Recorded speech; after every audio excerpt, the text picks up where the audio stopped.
What if the dragon was never the monster that heroes were meant to slay, but the sacred teacher of the original religion, the symbol of transformation and wisdom that existed before the sky gods descended with their swords and their hierarchies, before the earth was declared fallen and the serpent was made into Satan? In the caves of Dordogne, where Paleolithic artists painted their visions on limestone walls 30,000 years ago, there exists a chamber that tourists never visit, a hollow, sealed by a rockfall in the Bronze Age, and forgotten by everyone except those who can access it through the doorways of consciousness that exist outside linear time. Within that chamber, preserved in ochre and charcoal and the crushed minerals that produced colors the modern world has lost the knowledge to create, there are images that tell a story archaeology cannot acknowledge. Humans and dragons together,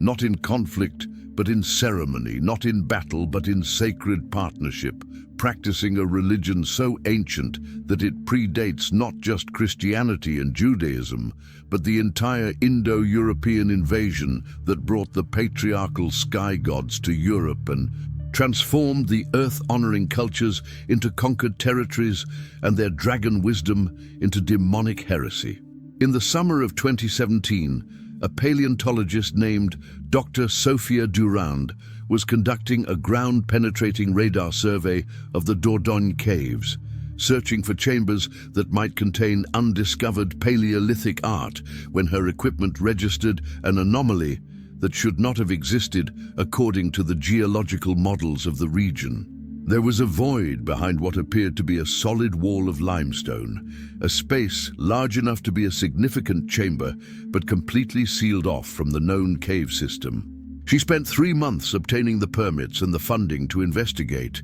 and when the excavation team finally broke through the rockfall that had sealed the entrance for 4,000 years, she was the first to enter, her headlamp cutting through darkness that had been absolute since the Bronze Age warriors, who worshipped sky gods, deliberately collapsed the tunnel to prevent anyone from accessing the sacred images within. What she saw in that first moment made her gasp so sharply that the archaeologist behind her thought she had been injured, but the wound was to her worldview rather than her body. The sudden shock of encountering evidence that contradicted everything she had been taught about the relationship between humans and the divine in prehistoric times. The walls were covered with paintings executed with a skill that rivaled and in some cases surpassed the famous images of horses and bison in the more accessible chambers, but these were not hunting scenes or fertility symbols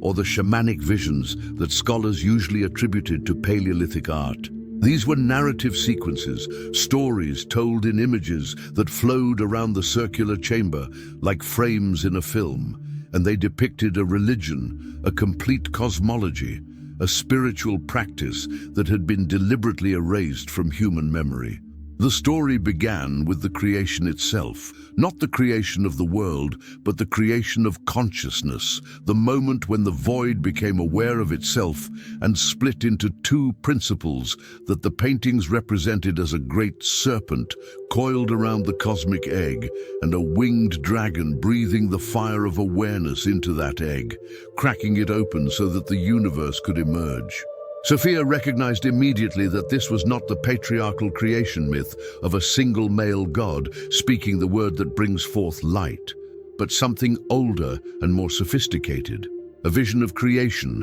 as the union of complementary forces, the serpent representing the inward spiral of contemplation, and the dragon representing the outward expression of creative power, together generating the 10,000 things through their eternal dance. The next sequence showed humans learning from dragons, not being created by gods, but emerging from the earth itself and being adopted by the dragons as students, as partners in the great work of maintaining the balance between chaos and order, wilderness and cultivation, the formless potential of the void and the structured beauty of manifestation. The paintings depicted practices that looked like what modern scholars would call shamanism, but that seemed more systematic, more sophisticated than the scattered remnants that had survived in indigenous cultures around the world. There were images of humans in trance states, their bodies surrounded by spirals of energy that connected them to the dragons who hovered above them in the painted sky, teaching them to see beyond the physical realm into the energetic patterns that governed all phenomena. There were ceremonies shown in exquisite detail, rituals performed in stone circles under the full moon, women and men dancing in patterns that Sophia recognized from sacred geometry, spirals and labyrinths, and serpentine curves that traced the flow of energy through the landscape and through the human body. The dragons in these images were not just observers but participants, their forms intertwining with the human dancers, creating composite figures that were neither fully human nor fully dragon, but something that emerged in the space between, a consciousness that could perceive simultaneously from the limited perspective of an individual body and the cosmic perspective of beings who existed primarily as patterns of energy rather than flesh. And then the paintings showed the shift, the moment when everything changed. New figures appeared in the narrative, humans carrying weapons of bronze and riding horses that had not existed in the earlier images. Warriors who worshipped gods represented as anthropomorphic figures in the sky, rather than as the earth and the creatures who emerged from it. These newcomers attacked the dragon worshippers, not with the intention of converting them, but of destroying them completely, of erasing their religion so thoroughly that future generations would not even know it had existed. The paintings showed battles that were both physical and spiritual, warriors killing the dragon priests and priestesses, while their sky gods fought the dragons in the energetic realms, attempting to sever the connection between earth and heaven, matter and spirit, the immanent and the transcendent. The final sequence showed the survivors sealing this chamber, hiding the evidence of the dragon religion before the last of them were hunted down and killed, trusting that someday, when consciousness had evolved beyond the need for domination and conquest, someone would find these images and remember what had been forgotten, would understand that the dragon was never the enemy but always the teacher, that the original religion was not about transcending the earth, but about honoring it, not about escaping the body, but about recognizing it as the sacred temple where spirit and matter achieved their most intimate union. Sophia spent 3 days documenting the chamber before she allowed anyone else to enter, photographing every image from multiple angles, creating detailed drawings that captured nuances the camera might miss, sitting in meditation before the paintings and allowing them to speak to her in a language that had nothing to do with words. And on the third night, sleeping in her tent at the cave entrance because she could not bear to be far from what she had discovered, she had a dream that was so vivid it transcended the boundary between sleeping and waking, between vision and actual experience. She found herself standing in the chamber, not as it was now, empty and silent and millennia removed from the living practice it once housed, but as it had been in that final ceremony before the sealing, when the last dragon priests gathered to encode their wisdom in paint and prayer, knowing they would not survive, but trusting that their teaching would. An old woman approached her, a priestess whose face was tattooed with spirals that matched the patterns on the cave walls, and she spoke to Sophia in a language that should have been incomprehensible, but that Sophia understood perfectly, as though the meaning flowed directly into her consciousness without the need for translation. "You have found what we hid," the priestess said, her voice carrying the weight of accumulated lifetimes of knowledge passed through generations of initiates who understood that the dragon was not symbol but actual relationship, not metaphor, but living connection to the consciousness that pervaded all things. You stand at the threshold of remembering what your culture has spent 4,000 years forgetting. The dragon was never the monster. The dragon was the original teacher, the one who showed humanity how to work with the living earth, how to perceive the energetic patterns that connected all beings, how to maintain the sacred balance between taking and giving, using and replenishing, asserting and surrendering. When the sky gods came with their warriors and their bronze weapons, they did not just conquer our people. They conquered the possibility of a different relationship with the divine, one that did not require hierarchy or domination, one that honored the feminine principle as equal to the masculine, the earth as sacred as the heavens, the body as holy as the spirit. If you enjoy these kinds of stories, make sure to like this video, subscribe to our channel, and turn on the notification bell so you never miss any of our content. And tell us in the comments where you are watching from. We would love to know. The priestess showed Sophia visions of the dragon religion as it had been practiced before the conquest, and Sophia saw a spirituality that was both simpler and more sophisticated than what had replaced it. There were no priests claiming exclusive access to the divine, no hierarchies declaring that some souls were more valuable than others, no doctrines requiring belief without experience. Instead, there were practitioners who learned through direct contact with the dragons, through vision quests and ceremonial practices that opened consciousness to perceive the energetic realm where the dragons primarily existed, through decades of training that taught them to work with the flows of life force for healing and creation, rather than for domination and destruction. The dragon taught that transformation is the fundamental nature of reality, the priestess explained, gesturing to the painted serpents that coiled around the human figures in the murals. Nothing is permanent. Everything is becoming. The caterpillar becomes the butterfly, the seed becomes the tree, the child becomes the elder, and the human who learns to work with dragon consciousness becomes something that transcends the limitations of individual ego, something that can perceive and participate in the evolutionary impulse itself, the force that drives all beings toward greater complexity, greater consciousness, greater capacity for love and creativity and wisdom. She showed Sophia how the dragon religion had understood death not as punishment or ending, but as transformation, as the return of the individual form to the formless potential from which all forms emerged, and to which all forms eventually returned. There was no fear of death in this spirituality, because death was understood as part of the cycle, the necessary dissolution that made new creation possible, the composting of the old that fertilized the new.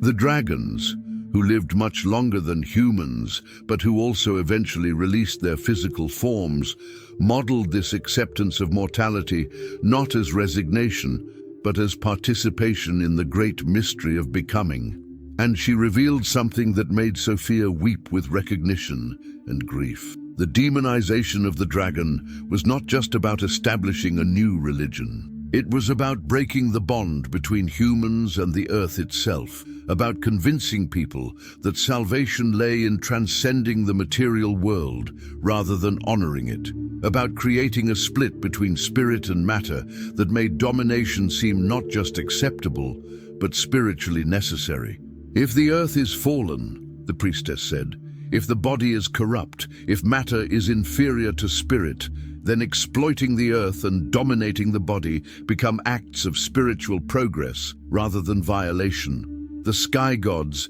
needed to kill the dragon not because the dragon was evil, but because the dragon taught that the earth was sacred, that the body was holy, that the feminine principle of receptivity and nurturance was as essential as the masculine principle of action and assertion. Sophia woke from the dream with her face wet with tears and her heart pounding with the certainty that what she had experienced was not fantasy, but actual contact with the consciousness that had created the paintings. The collective wisdom of the dragon priests reaching across 4,000 years to speak to someone whose consciousness was ready to receive without immediately trying to control or dismiss what was being transmitted. She understood now that her discovery was not just archaeological, but spiritual, that she was being called not just to document the cave, but to restore the teaching, to help humanity remember what the dragon had taught before the conquest tried to erase that memory forever. She spent the next year studying the paintings with an intensity that concerned her colleagues, who noticed that she seemed less interested in publishing her findings than in sitting before the images in meditation, as though she was learning a language that had no words, a teaching that could only be transmitted through direct experience rather than through academic analysis. And slowly, gradually, she began to understand what the dragon religion had actually practiced, how it had worked with consciousness and energy, how it had maintained the sacred balance that kept human communities integrated with rather than dominant over the ecosystems they inhabited. The dragon religion taught that everything was alive, not in the metaphorical sense that romantic poets used the word, but in the literal sense that everything possessed awareness, that stones and rivers, mountains and forests all had their own forms of consciousness that were different from human consciousness, but not inferior to it. The dragons served as translators between these different forms of awareness, helping humans understand the consciousness of place, the spirits that inhabited particular locations and that needed to be honored and consulted before humans could build or plant or alter the landscape in any significant way. The religion taught practices for achieving what it called dragon sight, the ability to perceive the energetic patterns that connected all things, to see the web of relationships that made every being dependent on every other being, to understand that harming any part of the web damaged the whole, and that healing required attending to the relationships rather than just treating symptoms. Sophia recognized these teachings as similar to what indigenous cultures around the world had preserved in fragmentary form. But here in the paintings, she saw them presented as a complete system, a sophisticated spirituality that was not primitive, but profoundly advanced in its understanding of ecology and interconnection. And the religion taught something that resonated in Sophia's depths with the force of absolute recognition. The dragon was within as well as without, not just an external being to be contacted, but an aspect of consciousness that lived dormant in every human, waiting to be awakened through the right practices and the right intention. The coiled serpent at the base of the spine that yogic traditions called Kundalini, the fiery potential that could rise through the chakras and transform ordinary awareness into cosmic consciousness. This was the dragon, the teacher that each person carried within themselves, the evolutionary force that could lift consciousness beyond identification with the limited ego into recognition of the vast awareness that pervaded all things. Sophia began to practice what the paintings showed, working with breathwork and movement, meditation and visualization, gradually learning to perceive the energetic realm that the dragon priests had accessed routinely.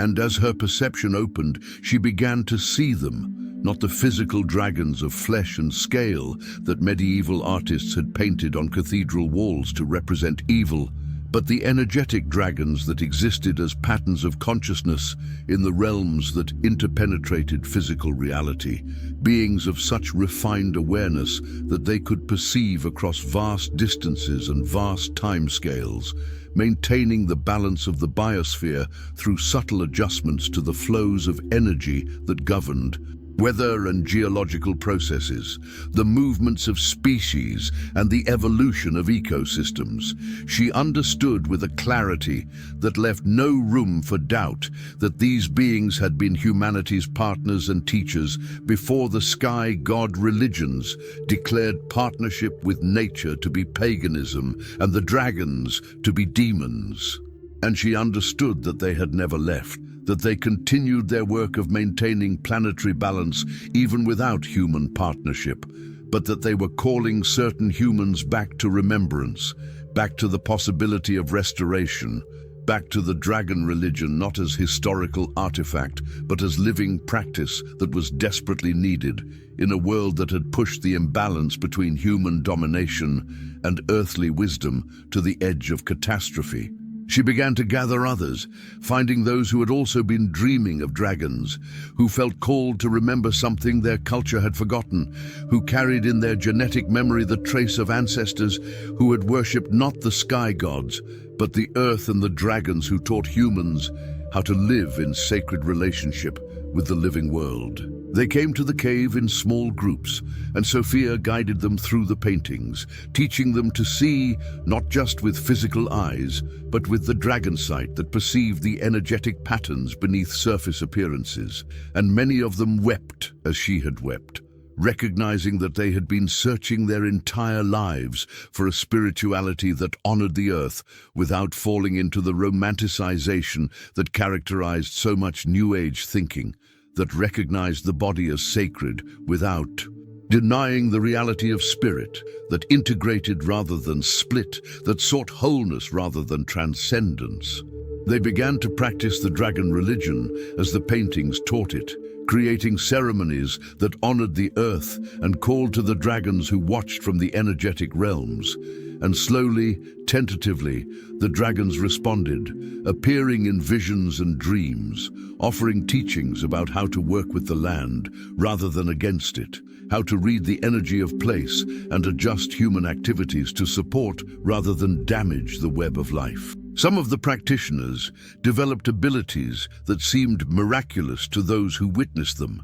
capacities for healing and for perceiving information across distances, but they understood these were not supernatural powers, but natural expressions of consciousness that had learned to work with rather than against the energetic patterns that governed all phenomena. And Sophia understood as she sat before the paintings in her 73rd year, her body failing, but her consciousness more expanded than it had ever been, that the dragon religion was not about returning to some imagined prehistoric paradise, but about remembering a way of being that could inform the present and the future, a spirituality that had been suppressed because it threatened the hierarchies of domination, but that had never been destroyed because it lived in the earth itself, in the cycles of transformation that no conquest could prevent, in the dragon consciousness that coiled within every human, waiting to be awakened when the time was right and the teaching could be received without becoming just another ideology to defend or impose. The dragon was never the monster, she thought, as her breath grew shallow and the boundary between her individual consciousness and the vast awareness that pervaded all things began to dissolve. The dragon was always the teacher, showing humanity that power could serve transformation rather than domination, that wisdom came from partnership rather than conquest, that the sacred was not distant but intimate, not transcendent alone but present in every breath and every heartbeat and every moment of conscious relationship with the living world. And though the sky gods had tried to kill the dragon, had made the serpent into Satan and transformation into sin, the dragon could not die because the dragon was life itself, the force of becoming that moved through all beings, the evolutionary impulse that would eventually carry consciousness beyond the limitations of domination into the freedom of sacred partnership with all that is. The paintings remain in the cave, though access is now restricted to those conducting approved research. The dragons remain in the energetic realms, maintaining what balance they can and calling to those who can hear them. And the religion that was old before the pyramids rose continues to return in the hearts of those who remember that the earth is sacred, that the body is holy, that the dragon was never the enemy but always the teacher, and that the conquest that tried to erase that truth only succeeded in hiding it temporarily, preserving it in caves and in cellular memory and in the dreams of those who carry the ancient knowing, waiting for the consciousness that can receive it not as history but as invitation, not as loss but as possibility, not as what was but as what can be. Again, when enough souls remember that before the sky gods there was the earth, and before the heroes slew the dragons, there was a time when humans and dragons worked together in sacred partnership. And that time is not gone, but only sleeping, coiled like the serpent at the base of the spine, waiting for the awakening that will restore what was broken. and remember what was forgotten. And if you like this story, you will definitely love the next one that's appearing on your screen. Don't forget to subscribe to our channel, leave your like, and activate the notifications. See you in the next one.